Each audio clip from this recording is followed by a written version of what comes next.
Hi, folks, and welcome to another edition of Shop Talk Park Slope. I am Nikki Thomas, licensed associate real estate broker with the Corcoran Group, and I am really excited to have Anna and Adriana, the owners of the newly opened Evening Star Tattoo on 7th Avenue here in Park Slope. Hi, you two. Hi. So so what y'all do is in the name, Evening Star Tattoo. Can you tell us some more specific details about your business? Just the basics. Yeah, we can. Well, we are a queer-owned tattoo shop here where we specialize in scar cover-ups and color tattoos on like melanated skin. And we also are planning on doing like a lot of community art education here as well. Oh, that's art nights, classes, and education for other industry people as well here. Oh, that sounds really fun, actually. And just to kind of go back to something you said, because I was already going to connect this into your tagline that I saw on Instagram, was that you mentioned that you welcome all skin tones and all bodies, which, of course, as a melanated person, I think is great, just because, different bodies, different skin tones, it's like you can't necessarily treat them all the same in terms of necessarily like how you approach things. So can you tell us more about why it was important for you to highlight that about your business? Yeah, absolutely. This actually became like part of our brand, and it's always been like part of my brand because one of the first tattoo shops I ever worked at, I had a lot of melanated skin clients, and this was like back in maybe 2016. I had a lot of people that would come in and be like, "You are the only person that said yes to me." And I found that like really strange, because to me it was just normal. Because my boss at the time, Adal, he explained, how to tattoo all skin tones to me. So to me, that was just the norm. Mm-hmm. That was the studio that I was at. It was Majestic Tattoo, which is no longer open. But that to me was just normal for like 2 years. That was the norm. But people continued to tell me that I was the only person that said yes. So I made it a point to be an advocate and to bring awareness and to basically bring this industry up to speed. Yeah, that is. I wish that I could say that. So part of me is like shocked, but then there's another part of me that's also not. Yeah. It's just like, right? Because of course, over the years, I've run into so many similarities with my hair up until, until I moved somewhere where there were so many people, because now there's a critical mass of stylists to deal with natural hair. But 10, 11, 12, 13 years ago, that was not necessarily the case. And we were really kind of like on our own. So it's just like, of course, that would also translate into other things. And I'm like, yeah, of course, that would also translate into tattoos as well. Yeah. And she's been working on some seminars to help other people in our industry that she'll be coming out with so that it seems like a lot of people are really just, it's coming from a place of ignorance and thinking that it's super different, but they just, it's just like an expansion of thinking essentially, and putting your art skills to the test. And so she's coming up with some seminars to help other people in our industry who are wanting to transition to tattooing all skin tones instead of just like their preferred ones. Understood. No, that's really great. That's really awesome. Yeah. So how did the two of you, and of course you can give me the TLDR versions if you want, in terms of how you two actually became tattoo artists. Like, was this something like maybe you grew up and you saw someone with tattoos, it's like, yeah, I want to do that, or was it like something else? Like how did that path develop for both of you? So for me, I've always wanted to be tattooed. Since I was a little kid, I would just like draw all over my body. I would get in so much trouble for it in school. Same, yeah. And back in like 2011, my partner at the time got me a tattoo machine from Amazon. And I started tattooing on my roommates and family members. And then eventually in 2015, I transitioned to tattooing professionally. All right. What about you, Anna? Actually, so I always also wanted to be tattooed, but I come from a pretty conservative family, you know. But I used to be a carpenter and a welder, and so I worked in a fabrication studio and then lockdown happened, right? So I was one of the first people to lose my job before everyone else did. Because we were part of like the entertainment sector, you know? And so we were just hanging out during lockdown, and we were watching Ink Master, and I was telling her I was going to delete all my social media. And so her response was, I think you'd be a really good tattoo artist. And I was like, you've never seen me write my name. But it turns out that she was really, really right.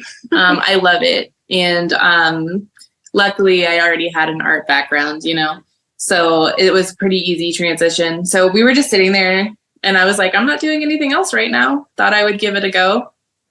I fell in love with it, and I really haven't looked back. It's just been so much fun. The reason why I did this, when you said carpentry background, I said, aha, that's why you were able to do most of your own renovations in your space. Yeah, exactly. That is a really amazing background to have. But I imagine, again, like, that must have been exhausting in terms of like all that work. It's been a lot of fun. So I was able to hit up my friend Gabe, who's a contractor. We used to work together at Hook Fabrication in Red Hook. And I was able to trade him for some tattoos. And the two of us just built out this whole space. Adriana did all of the wallpaper and a lot of the fixtures. But yeah, we put in a bunch of wainscoting and redid the bathroom, and it was a lot of fun. I love that you even thought, like, we did wainscoting. So yes, it's like, it's especially lovely. I love that. I do feel pretty fancy when I say it. I'm like, yeah, I put that in. You should. It's, I mean, like, okay, I'm going to tell you right now, like, what I saw places, like some well-maintained wainscoting is huge selling point, because it is expensive for most people to put it in. So if it's already there and it's well maintained, that's a huge selling point. It's like, has like a lot of character. Now, speaking of kind of tattoos, right? Entire interview. People like to make jokes about spur of the moment decisions to actually get tattoos and things like that. Actually see that happen in practice, or because I get the sense from my friends who actually have tattoos and stuff, is that they tend to be really, really think about what they're going to put on their body. And a lot of times the tattoos oftentimes have really significant meaning. So like, I mean, which one tends to be kind of more like, do you really see that many spur of the moment ones or not? Yeah. I think there's like space for both, you know? I think nowadays with Instagram and with you're being able to like really pick and choose your tattoo artist when you do one, like a really big or really meaningful piece. But people get, random tattoos all the time. Okay. You know? Oh, yeah. And I think a lot of those come with really fun stories. And even if people are not like necessarily super happy with the result, it's a conversation piece. And right. Yeah, most people just like to laugh about them. Yeah, that's about it. Yeah, I mostly find that like So it's like two very different personalities, you know? Someone is just like, I'm in the mood, and they'll just walk in and hand you cash and be like, put it on me. And you're just like, cool, I got you. But other times, like most of Adriana's business model for her work is all appointment based. Mm-hmm. I have a mix where I do appointments and I'm like ready for anyone to walk in.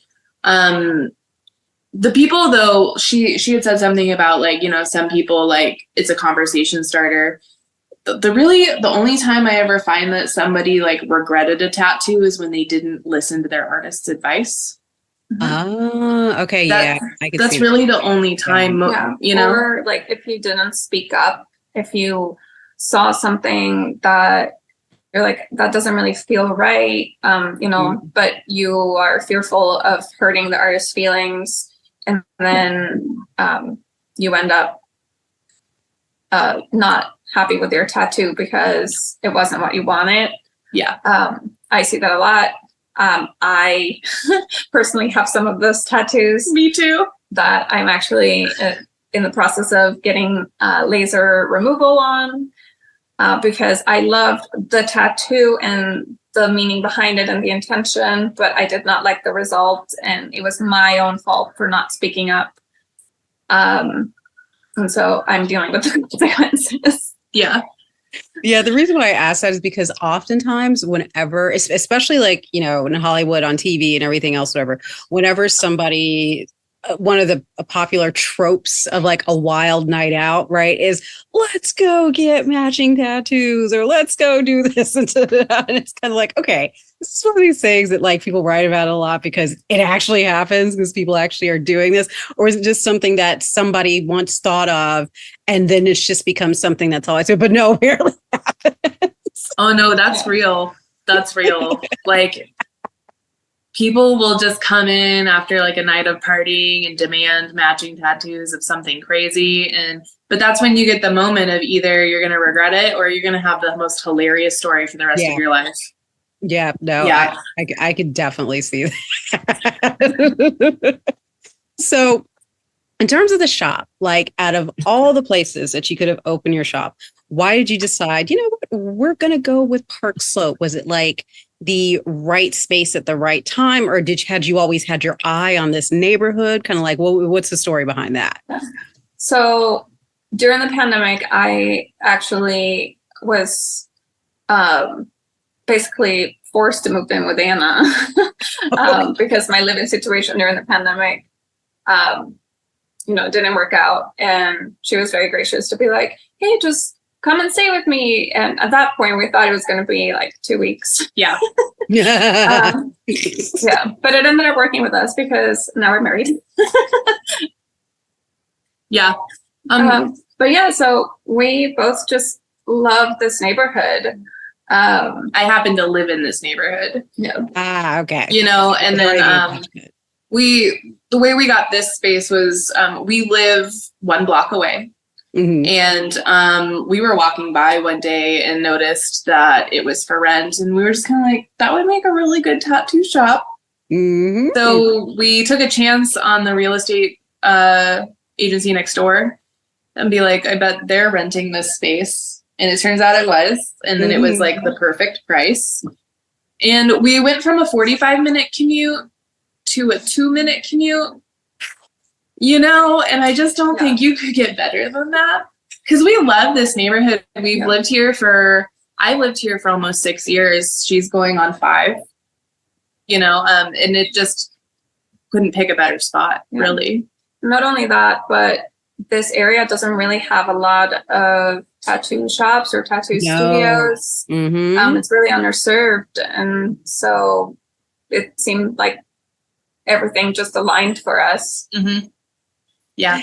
Yeah, no, because there's really, because when I realized that you folks were opening up in the way that I discovered, it was actually just, I was wandering through the neighborhood and I think maybe you had just put up or were maybe about to be in the process of putting up the gold lettering that's like on the front door.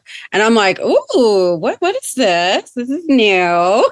Yeah. So I poked my head in and started chatting, with Anna. And then when Anna told me, oh, it's a tattoo shop, I was like, wait a minute.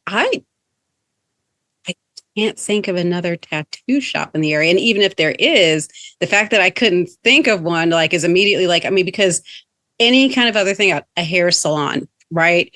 Place to go get massages, right? Dry cleaners or any kind of other service and stuff. It's like, if you were to ask me, I could think of something like right off, like even 2 or 3 places, go get facials, all this other stuff. It's like, I know like these things, waxing even, right? And all sorts of other stuff. Yeah. It's like when you mentioned a tattoo parlor, I was like, I'm like, wait a minute, we don't really like, this is a very exciting get like for the immediate area, actually. Yeah, we've been getting that response a lot. Our Travis Signs did our sign, our whole storefront, and it's been attracting a lot of people, and everyone's been saying the same thing. They're just like, oh, I'm really glad that this isn't another nail salon, like that this is a tattoo shop. There's not a tattoo shop in this neighborhood. We need to, like, we're coming in. And I think that a lot of the families and stuff that are here, a lot of them are like Gen X and millennial. And so they're still very much within the, oh my gosh, we could get spontaneous tattoos, which has been a lot of fun. Yeah. I've had a lot of inquiry already. It's actually right before we started the interview, we had someone come up to be like, hey, really, come back in an hour. Yeah, it's like, very exciting. We're getting a ton of support from the community. It's awesome. That's really great. And that actually dovetails nicely into like kind of like my final question for you folks. And basically, what are you, since seeing as how you yourselves have already been part of this community as residents, so what are you kind of looking forward to being part of the community as a business owner now, other than obviously a successful business? I mean, like, other than that part. Yeah, I think we are really looking forward to engaging with the community even more. We want to do a lot of community outreach that is part of like our core values, like as our brand.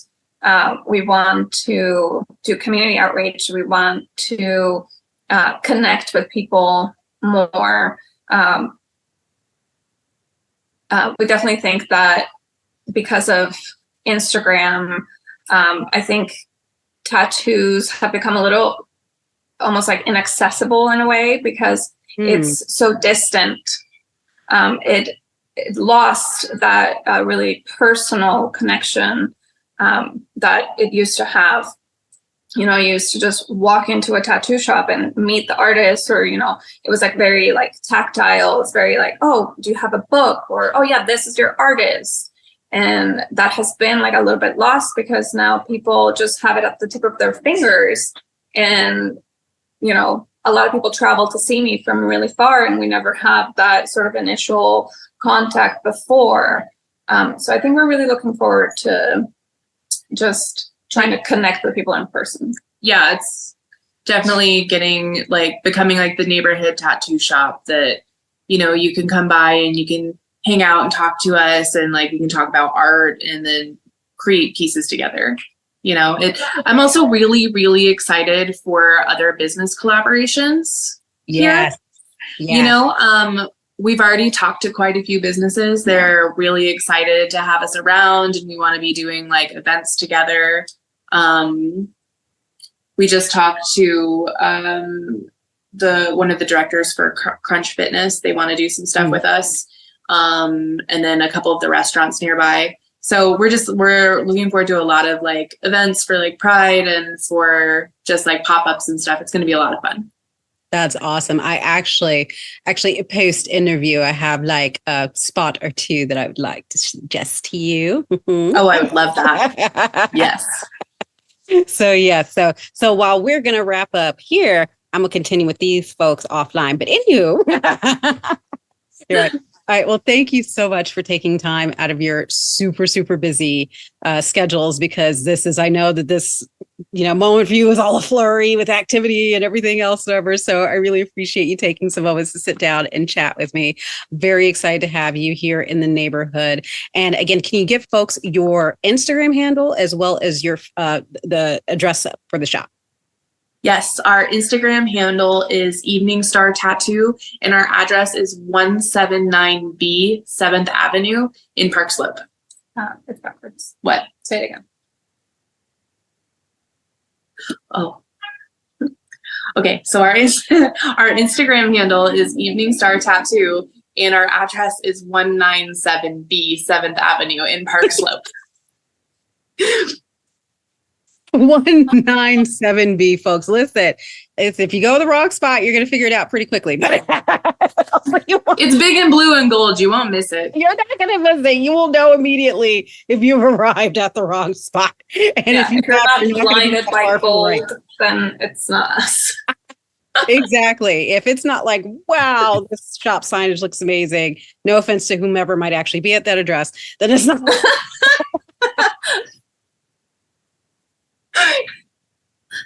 It's fine. It might be a tax office. Who knows?